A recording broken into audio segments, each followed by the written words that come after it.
Y'all, I wasn't supposed to have a video out this week. This was not supposed to happen.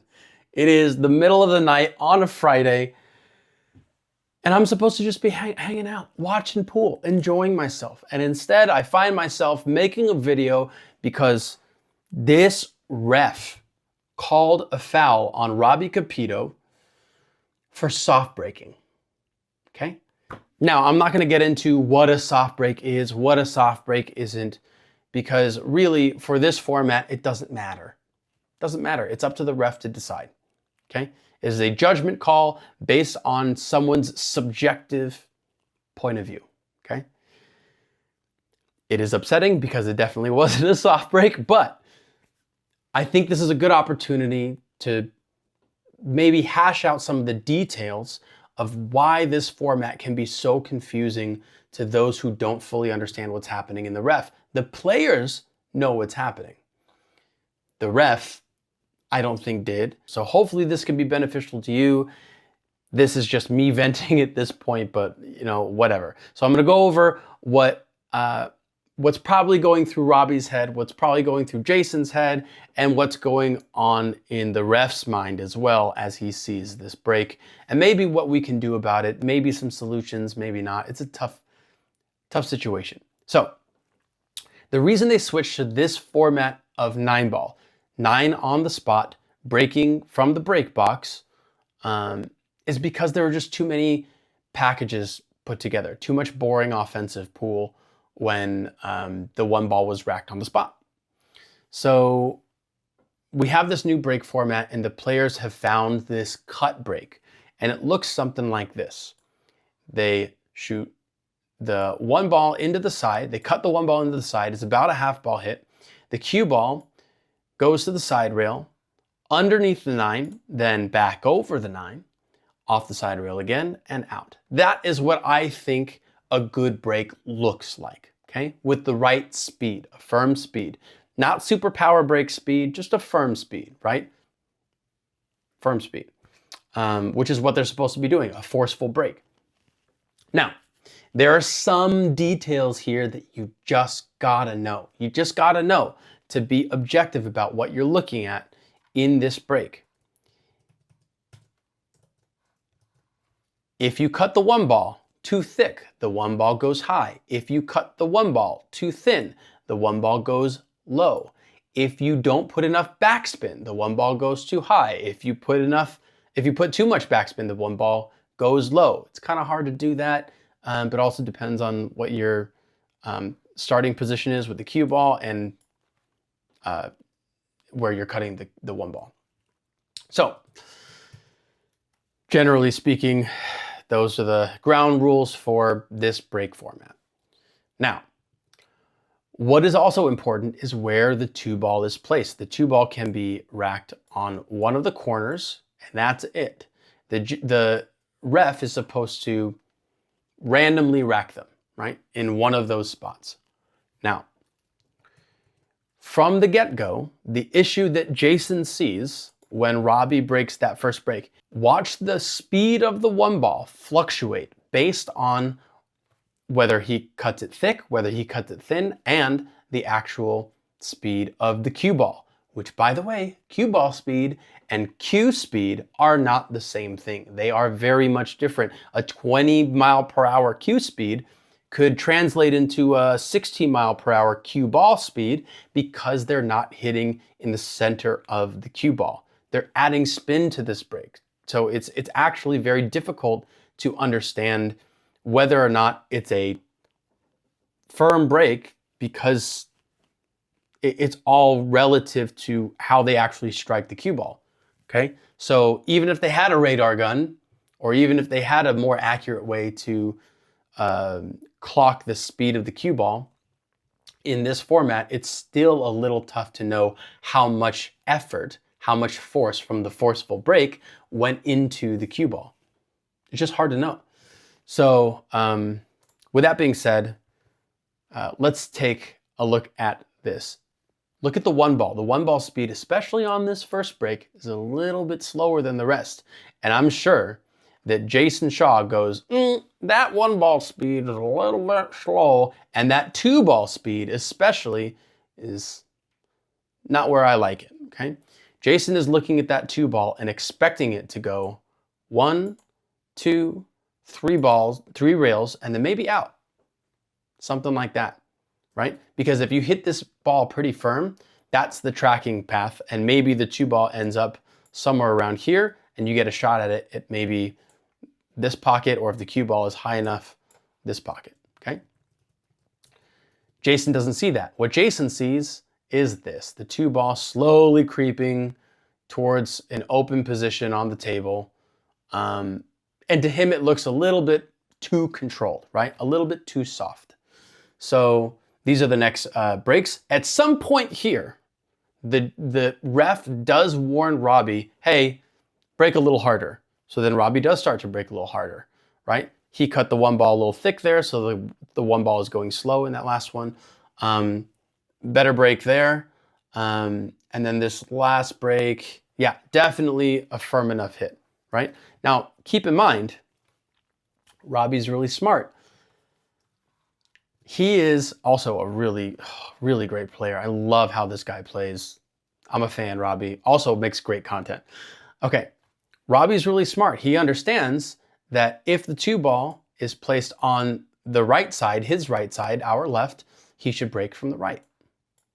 And if the 2-ball is placed on the left side, he should break from the left, because that makes the tracking path of the 2-ball more easy to predict. Because if he was breaking from this side with the 2-ball over here, right? The 2-ball would likely be finding all sorts of kisses like this, and it wouldn't be very predictable, okay? So there are certain sides that you break from depending on where the 2-ball is. I believe his default position is more likely from this side, because when the 2-ball is placed in the back, let's see if we can find one. Yep, when the 2-ball is placed in the back, he still breaks from that side, okay? And the tracking path from here, by the way, is something like this with the 2-ball and then back out. And that's, I'm pretty sure, what he's trying to control is the path of the 2-ball, which is not a bad goal. Guys, it's not a bad goal to try to control the balls. It's a bad goal to control the balls really, really fine-tuning with the soft break. He's not really soft breaking. It's still a medium-ish hit, right? Now, is it the same goal for the break that Jayson has? Probably not, right? Jayson is probably going, dude, you're not really laying into the break. That's not firm enough. I don't know if he said something to the ref, or if the ref just noticed that too and said, dude, break harder. But he did get a warning. And then we get to the 7th rack. Robbie is now up on Jayson, 6-0. So Jayson's probably not feeling all too great about it. The match is basically over in his eyes at this point.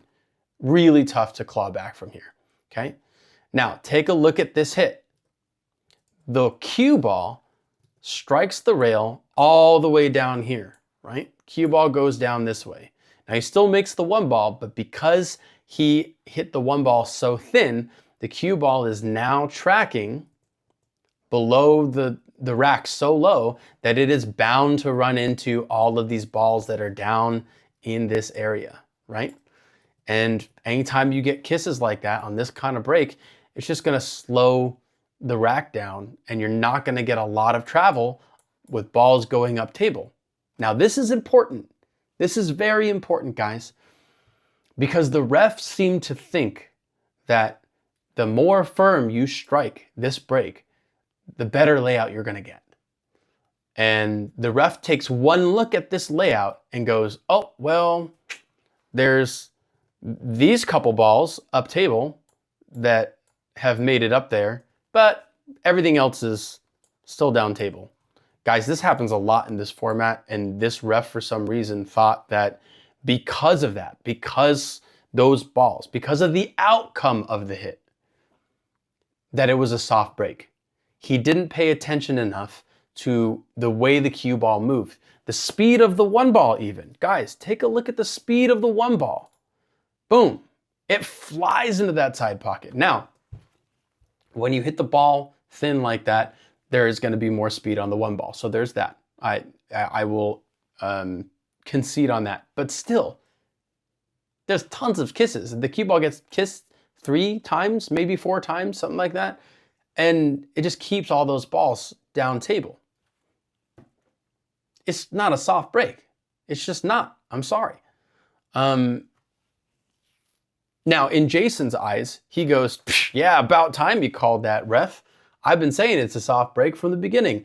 And, you know, maybe at the beginning, Jayson was more in the right. Who knows? But it's subjective. So because it's subjective, I'm not going to make an argument for whether or not he should have been fouled or not, because it's not up to me. It's up to the ref.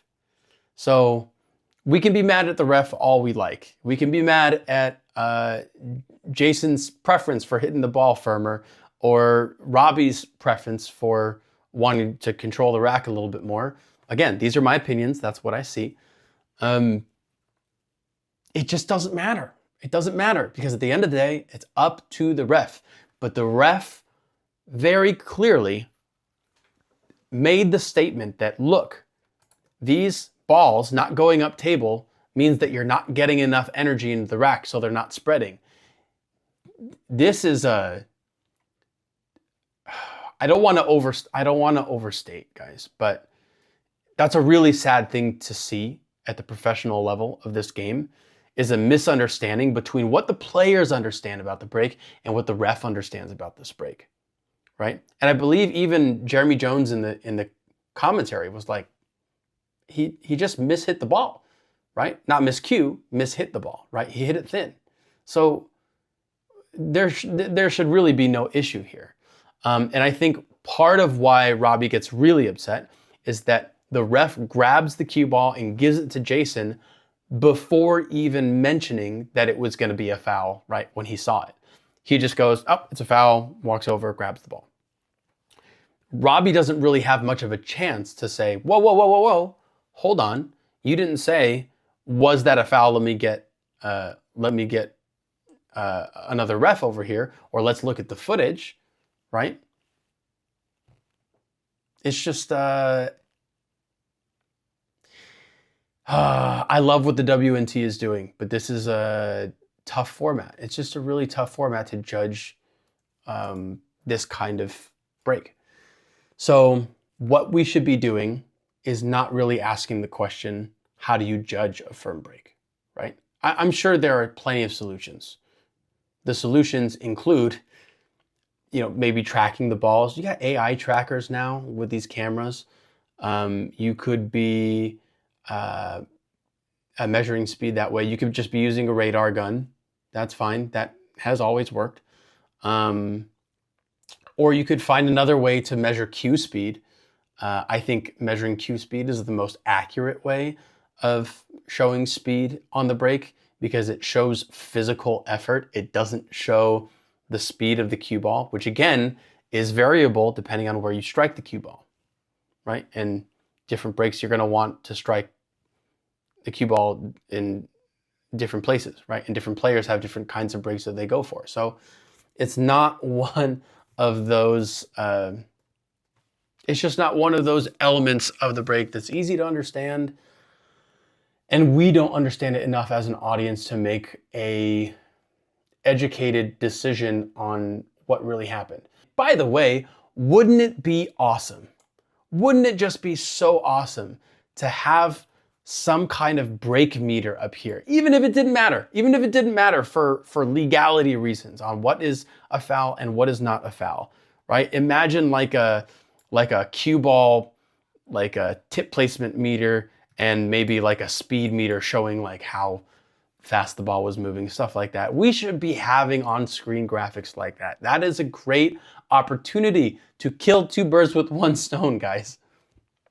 There's a way to make pool more interesting and more fair and just grow the sport in general. Like, I understand it takes money to do this kind of thing, but you don't have to do it for all the tables. You can do it for just the TV table or just the 4 main tables, whatever.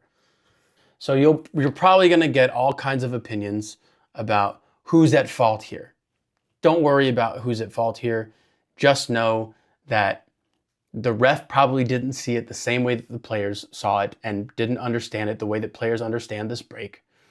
I personally don't think it was a soft break, but again, that's subjective to me. Who knows? Hopefully you've learned something about what happens with this type of breaking format. Hopefully Matchroom looks for some kind of solution. It's hard to know what the solution is. All right, that was my midnight rant. We'll see how I feel in the morning. Oh, okay, that's it. Let me know how you feel. I'm sure I'll be talking to you in the comments later. See you later. Happy shooting.